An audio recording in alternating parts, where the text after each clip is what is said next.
Dre Spec the Boxing here with another video. As always, like, comment, subscribe, show your boy some love. Hey, and don't forget, hit that bell notification, that way you can keep up to date on the latest content from my channel.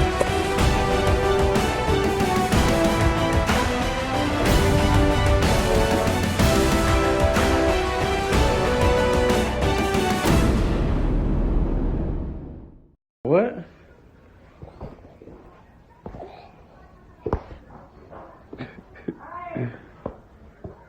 You boxing?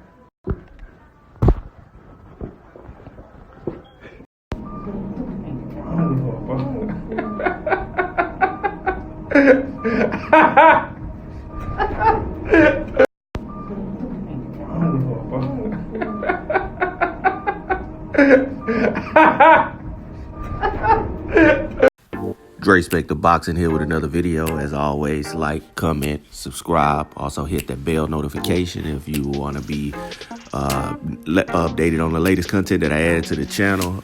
Back here again, as you see, the prodigal son has returned. Man, we've been looking for EJ to return, and he returned in a big way. Look at him on his snaps, smiling, having a good time, playing with his daughter.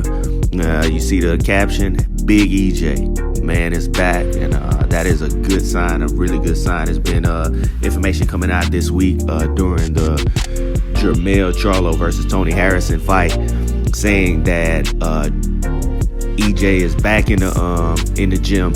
He's back to training. I'm sure he's not sparring or anything, but he is back to training, probably working out. As you can see, his face is a lot fuller, so that shows me that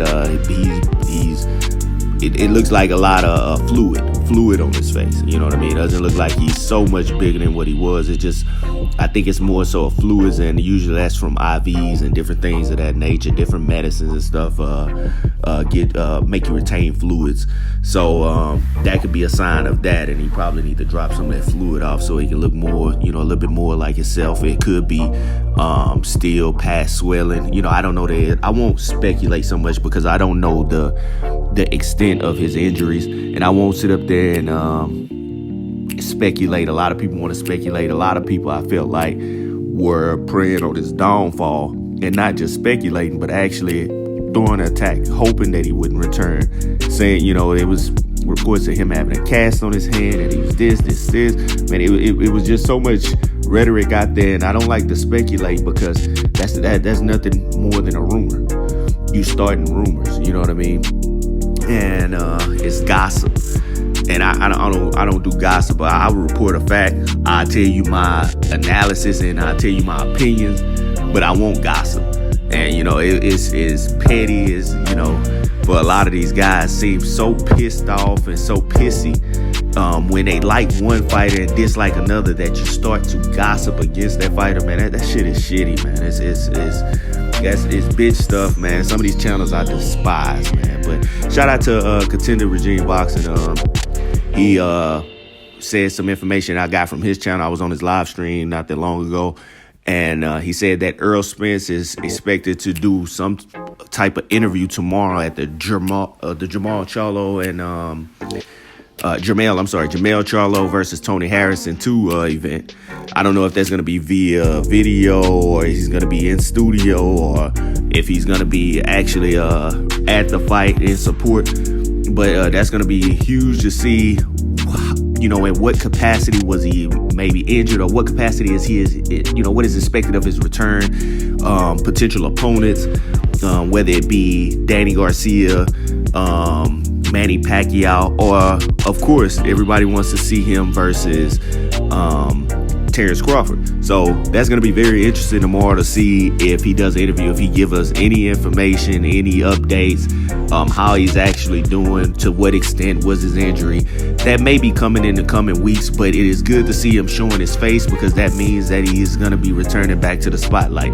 This is PBC's golden boy. You know what I mean? He is their U.S. Olympian. He is their undefeated unified champ at one of the hottest divisions in boxing outside of the heavyweight, which is 147 pounds. So this is the guy that they want to see, back in the media, back getting that attention, because they don't want, some of the lapses in time for a unified champ, i.e. Keith Thurman. Keith Thurman became a unified champ and was injured and, was absent from the spotlight when he was at his height, his highest as in popularity. So they don't want that repeat for Errol Spence, and I'm sure they're going to be getting him out there doing some type of interview, some exclusive interviews, probably with PBC, of course. But that's going to be great to see. And if we can get some, acknowledgement of when will he be fighting again? Will he need a tune-up, or will he jump right back into the fire with some of the top welterweights in the world? I.e., I just told you, Terrence Crawford as a potential, Manny Pacquiao, Danny Garcia, and maybe even if Keith Thurman returns at some point, maybe that fight can come to fruition. I don't know who still wants to see it. I would like to see it as a boxing fan. I still want to see him versus all those guys. So that's really all I got to say on the matter, man. I think it's a great sign. I had been praying for the guy. I would not gossip. I would not speculate because I didn't know the extent of the injury, and that is a serious, horrific crash that he had, and that isn't nothing to play with. It's nothing that I would want to wish on anybody, and all the hate that he was receiving from people who just opposed him because he was not their favorite fighter, that's ridiculous. If you're a fan of boxing, man, you're a fan of all these guys. These guys risk their life in the ring, and as you see, he had a life-threatening accident out of the ring. I remember looking at that video and saying, there's no way that this guy survives, and I prayed for him. And to see him just, a couple months, I don't even know if it's been 2 months since the accident. It happened in October. So I'm thinking probably right at 2 months since the accident. To see him in good spirits, laughing, joking, being able to still play with his daughter, man, outside of boxing. You know what I mean? I have daughters, and outside of boxing, just to be there for your children, man. You know what I mean? That's a blessing in itself. So I'm going to continue to pray for the guy, and hopefully we get some new news moving forward. That's Dre Spective. That's all I got for you for now, and I'm out.